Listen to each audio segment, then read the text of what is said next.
দেখো নিউটনের কোন সূত্র থেকে তোমার হচ্ছে বলের পরিমাপ করা যায় বলতে কি পারবা? তোমরা অনেকেই বলতে পারবা যে নিউটনের দ্বিতীয় সূত্র থেকে। কেন?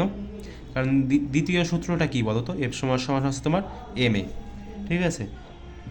তো এখান থেকে মূলত আমরা বলের পরিমাপটা বের করতে পারি। এই যে সেই বল এফ, কী কী দেওয়া লাগবে?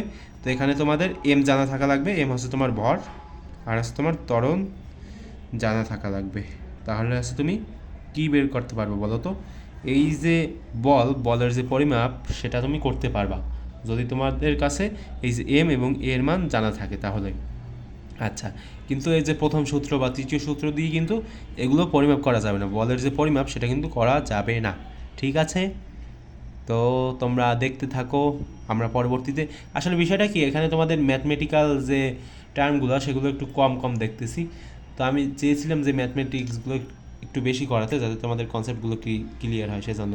তো দেখো ভাই, যত বেশি ম্যাথমেটিক্স করবা তত কিন্তু তোমাদের মাথায় মানে কি বলবো, মানে হচ্ছে তোমাদের মানে ক্যাপাবিলিটি সেটা আরও বাড়তে থাকবে, ঠিক আছে?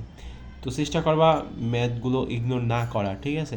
কারণ ম্যাথ যদি তোমরা ইগনোর করো তাহলে কিন্তু মানে তো বোঝো যে বিষয়টা কী হবে। কারণ ফিজিক্সে সব জায়গায় ম্যাথ, এখানে যে অনেকগুলো কনসেপ্ট আছে তার মানে এই না যে তুমি সবসময় বুঝি এই ধরনের মানে থিওরিটিক্যাল কোশ্চেনগুলোই পাবা। এখানে কিন্তু সবসময় এই যে থিওরিটিক্যাল কোশ্চেনগুলো সবসময় কিন্তু পাবা না, ঠিক আছে?